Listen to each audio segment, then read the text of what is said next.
بسم اللہ الرحمن الرحیم. ناظرین حاضر ہوں کچھ بڑی خبروں کے ساتھ جو تہلکہ مچاتی ہیں. ایک طرف پی ٹی آئی کی صفوں میں ایک اور لوٹا آ چکا ہے یا جا چکا ہے یہ تو آپ بتا سکتے ہیں، مگر دوسری جانب جو خبریں ہیں، جو سب سے خطرناک خبریں ہیں، جو تہلکہ مچاتی خبریں ہیں، وہ ہیں 40 روپے پیٹرول میں کمی اور 50 روپے ڈالر کی کمی نے ایک نیا محاذ کھول دیا ہے. حامد میر کے کچھ انکشافات بھی ہیں کہ چوتھی بار وزیر اعظم بننے کے لیے نواز شریف صاحب پاکستان آ رہے ہیں.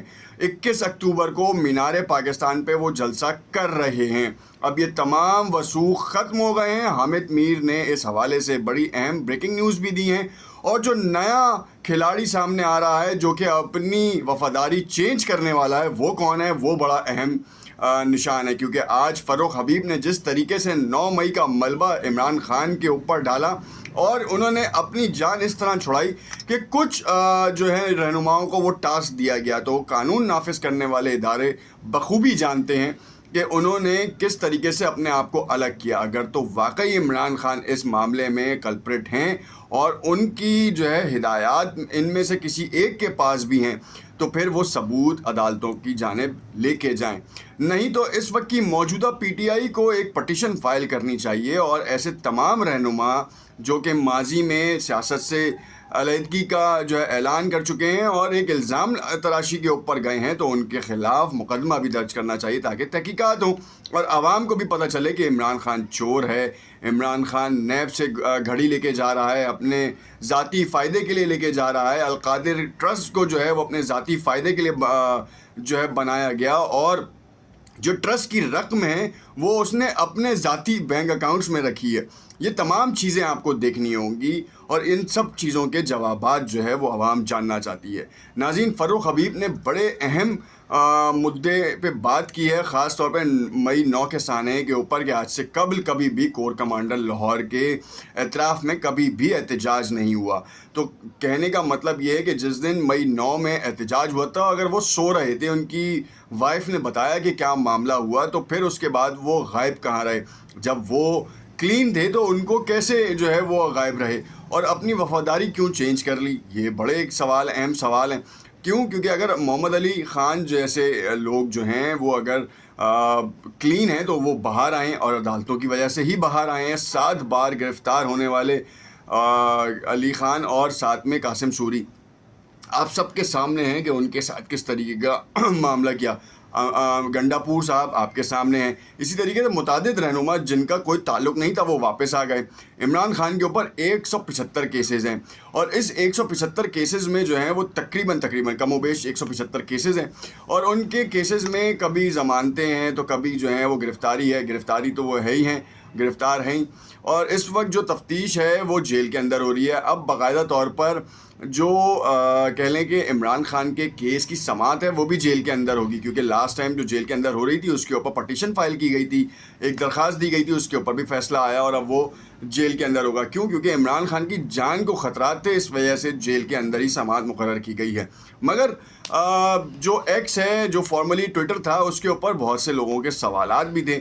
اور جو ایک جانب ایک شخص جس کا ماضی میں آرمی سے تعلق رہا، آج کل وہ بھگوڑے کی حیثیت سے جو ہے وہ لندن میں بیٹھا ہے، اور اس کے لیے اس کی طرف سے ایسی معلومات سامنے آتی ہیں جس سے یہ شائبہ تو ضرور ہوتا ہے کہ کچھ اندرونی طور پر ابھی بھی لوگ ایسے موجود ہیں جو کہ ان کو خبریں دیتے ہیں، جو اندر کی اسٹریٹجیز بتاتے ہیں، جو اندر کے پلاننگ جو ہیں وہ ریویل کرتے ہیں. اس میں کوئی شک نہیں کہ وہ جو ریویل کر رہے ہیں وہ شاید اندرونی طور پر کہیں نہ کہیں سے بریچ ہو رہا ہے، اور اس کے اوپر میرا خیال ہے کہ ویجیلنس کمیٹیز کام کر رہی ہوں گی. ہم یہ اوپینین بالکل بھی نہیں دے سکتے کہ واقعی جو ہے وہ جو اسٹیبلشمنٹ ہے وہ ایک جانب جا رہی ہے. یہ اسٹیبلشمنٹ کا کام ہے. ہم صرف سوالات دیتے ہیں اور آپ کو بتاتے ہیں کہ دیکھیں یہ صورتحال ہے. فروخ حبیب اگر کلپریٹ نہیں تھے تو وہ اتنے عرصے غائب کہاں رہے؟ اور وہ کیا واقعی ان کو صرف یہی مقصود تھا کہ وہ آئی پی پی کے دفتر میں جا کر شمولیت کا اعلان کریں اور عمران خان کے اوپر جو ہے وہ کیچڑ اچھالیں؟ اب یہ کیچڑ جو اچھالا گیا ہے اس کے خلاف، اس کے لیے جو ہے نا وہ ان کو ثبوت بھی پیش کرنا پڑے گا، اس کے بعد کہانی ہوگی. فروخ حبیب جیسا بندہ جو زبردست طریقے سے جو ہے وہ حمایتی رہا ہے، اور ہر معاملے پہ 9 مئی کے بعد بھی کتنی دفعہ ان کی جو ہے نا وہ ویڈیوز سامنے آئی ہیں. حماد اظہر کی ویڈیوز سامنے آئی ہیں، شیخ رشید صاحب کی ویڈیوز سامنے آئی ہیں. اب کہا یہ جا رہا ہے کہ پنڈی کے شخص کو، جو کہ پنڈی کے شیطان کے طور پر جو ہیں متعدد ویلاگر جو ہیں وہ اس کو گردانتے ہیں، ان کی بھی ویڈیو سامنے آنے کا کہا جا رہا ہے کہ وہ بھی اب پریس کانفرنس کرنے والے ہیں، اور اب سے کچھ دنوں میں ہی جو ہے وہ ان کا بھی منظر عام پر آ جائیں گے۔ آئی پی پی میں شمولیت بھی ایک بڑا سوالیہ نشان ہے فرخ حبیب کے لیے، کیونکہ فرخ حبیب ماضی میں اگر آپ دیکھیں تو جہانگیر ترین علیم خان کے اوپر جو ہے فرخ حبیب نے بڑے بہتان بھی لگائے ہیں۔ آج جو ہے وہ کہنے لگے کہ ہم نے سن 2011 میں ساتھ ان کو دیکھا ہے، ان کے ساتھ کام کیا ہے، اور ان کے جو اپنے حلقے ہیں اس میں کاشتکاروں کا مطلب کہ ان کی اپنی جو محنت تھی یا ان کا اپنا کارنامہ تھا اس کو ایکسپلور کر رہے تھے، یا اس کو جو ہے نا وہ عوام کے سامنے لا رہے تھے کہ بہت بہترین آدمی ہے۔ مگر ماضی میں ان کے دور حکومت میں ہی جہانگیر ترین شوگر مافیا کے اسکینڈل میں بے نقاب ہوئے تھے، اور اسی وجہ سے نااہلی کی سزا بھی ان کو بھگتنی پڑی۔ علیم خان کے اوپر جو ہے وہ نیب کے کیسز اور منی لانڈرنگ کہہ لیں یا پھر جو ہے لینڈ گریبنگ کہہ لیں، اس کے اوپر ان کے لیے ان کی شکایات آئی تھیں، اور جس کے اوپر ان کو حکومت سے علیحدہ ہونا پڑا۔ حکومت سے کیا، اس وقت کی حکومت سے علیحدہ کیا، پارٹی سے ہی علیحدہ ہونا پڑا، اور اب جو ہے وہ گٹھ جوڑ مل گیا ہے۔ لوگ یہ گمان ظاہر کر رہے ہیں کہ یہ ایم کیو ایم کا دوسرا ونگ ہو رہا ہے، کہ جو ایم کیو ایم کے ساتھ معاملہ کیا گیا تھا بالکل اسی طریقے سے پی ٹی آئی کے حصے بکرے کر دیے۔ حامد میر نے جو انکشافات کیے وہ اب یہاں پہ سچ ثابت ہوتے نظر آ رہے ہیں کہ 21 اکتوبر کی جو دن ہے یا اس کا جو سورج ہے وہ واقعی نواز شریف کو چوتھی بار وزیر اعظم بنانے کے لیے لایا جائے گا، اور مینار پاکستان پہ دور دراز شہروں سے باقاعدہ طور پر پیڈ لوگوں کو بھی جو ہے وہ لے کے آیا جائے گا۔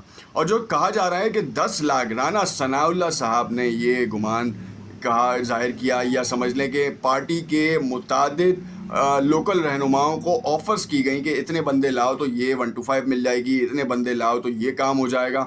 تو اب جو 10 لاکھ کا ٹارگٹ ہے وہ پورا کرنے کے لیے پیڈ ورکرز کو لایا جائے گا مینار پاکستان بھرنے کے لیے، اور یہ گمان ظاہر کیا جائے گا کہ پورا پنجاب جو ہے وہ نواز شریف کے حق میں ہے، کیونکہ پیپلز پارٹی سے اب بہت زیادہ کنارہ کشی اختیار کی جا چکی ہے مسلم لیگ نواز کی جانب سے، تو اس لیے پنجاب کو جتنا زیادہ سے زیادہ وہ کیپچر کر سکتے ہیں تاکہ حکومت بنانے میں ان کو کوئی مشکلات کا سامنا نہ کرنا پڑے۔ اسی طریقے سے بلوچستان ہے، اسی طریقے سے خیبر پختونخوا ہے۔ خیبر پختونخوا میں جو ہے وہ مولانا صاحب کے ساتھ جو ہے وہ اشتراک کی تیاریاں کی جا رہی ہیں، اور اشتراک کی تیاریوں میں بڑا عمل دخل ہے۔ مولانا صاحب کی اگر سندھ میں سیاست دیکھیں تو مولانا صاحب کی جو تنظیم ہے اس کا اتحاد ایم کیو ایم کے ساتھ ہے، جو کہ پیپلز پارٹی کے خلاف ہے، اور یہ دو اتحاد ہونے کا مطلب یہ ہے کہ پیپلز پارٹی کو سائیڈ لائن کیا جا رہا ہے۔ پیپلز پارٹی کے تمام ان اقدامات کو جو کہ انہوں نے سپورٹ کے لیے کام کیا تھا، مولانا کی گرتی ہوئی ساکھ کو بچایا تھا، اس کو بھی رون دیا گیا ہے۔ مولانا صاحب دھمکیاں دیتے پھر رہے ہیں، کسی کو لتاڑتے پھر رہے ہیں، اب حاصل وصول کچھ نہیں ہو رہا۔ مولانا صاحب کی سیاست میں جو ہے وہ انٹری کا بڑا معاملہ خراب ہے۔ ایک طرف ایم کیو ایم کے ساتھ شراکت میں کیا ہوگا، جی ڈی اے بھی مل رہی ہے، اسی طریقے سے جو ہے وہ پنجاب میں اگر وہ ان کو اور سپورٹ کرتے ہیں، اور خیبر پختونخوا میں تو نواز شریف تو چوتھی بار وزیر اعظم ہیں ہی ہیں۔ مگر کیا نواز شریف کے اوپر لگنے والے چارجز، ان کی جو سزا تھی وہ کیا ختم ہو جائے گی؟ کیا اس کا فیصلہ فوراً ہو جائے گا؟ یہ ہے ایک بنیادی مسئلہ اور یہ ایک بنیادی سوال۔ اس میں نہ فوج کا کردار ہے، نہ ہی عدالتوں کا کردار ہے، یہ تو ان کا کردار ہے جو بیک ڈور چینل سے روابط کو بحال کر رہے ہیں۔ کیا آپ سمجھتے ہیں کہ روابط بحال ہو رہے ہیں اور نواز شریف واقعی جو ہے وہ وزیر اعظم پاکستان بن سکتے ہیں؟ اور ان کی جو بیٹی صاحبزادی ہیں مریم نواز صاحبہ، ان کی فیملی میں ایک بڑا برا انسیڈنٹ ہوا ہے، اس کو ہم ڈسکس نہ کریں تو بہتر ہے۔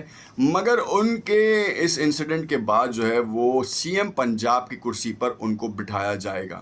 جو پلان تھا اس کے مطابق عمل درآمد ہوگا، یا پھر ماضی میں جس طریقے سے مریم نواز نے طاقتور حلقوں کو لتاڑا تھا، ان حلقوں کی جانب سے اب بدلہ لینے کا وقت آ چکا ہے۔ دیکھتے رہیے گا انوکھا انداز، کمنٹ میں اپنی رائے سے ضرور لگا کیجیے گا۔ ناظرین، انوکھا انداز کی عادت ہے، جمال اپڈیٹس کے ساتھ حاضر رہیں گے ہم آپ کے ساتھ۔ بڑی معذرت، فیس بک نے ہمارے لیے جو ہے نا وہ مشرق وسطیٰ کی صورتحال کو اپڈیٹ کرنے کے چکر میں انہوں نے ہمیں جو ہے وہ پینلائز کیا، اور وہ یہ چاہتے ہی نہیں کہ ہمارا جو کانٹینٹ ہے وہ وائرل ہو، اور وہ جو ویڈیوز وائرل ہوئی تھی جس کو انہوں نے ڈاؤن کیا اور پیج کے اوپر اسٹرائکس دی ہیں، وہ اس میں کوئی ایسا کانٹینٹ نہیں تھا جو کہ کسی کا کاپی رائٹ مٹیریل ہو، مگر انہوں نے content policy community guide lines کی اسٹرائک دی ہے۔ جبکہ دوسری جانب آپ دیکھیں تو وہ کھلم کھلا چیزوں کو کی جو ہے اشتہار بازی کر رہے ہیں اور ان کو پروموٹ کر رہے ہیں. دیکھتے رہیے گا. شکریہ.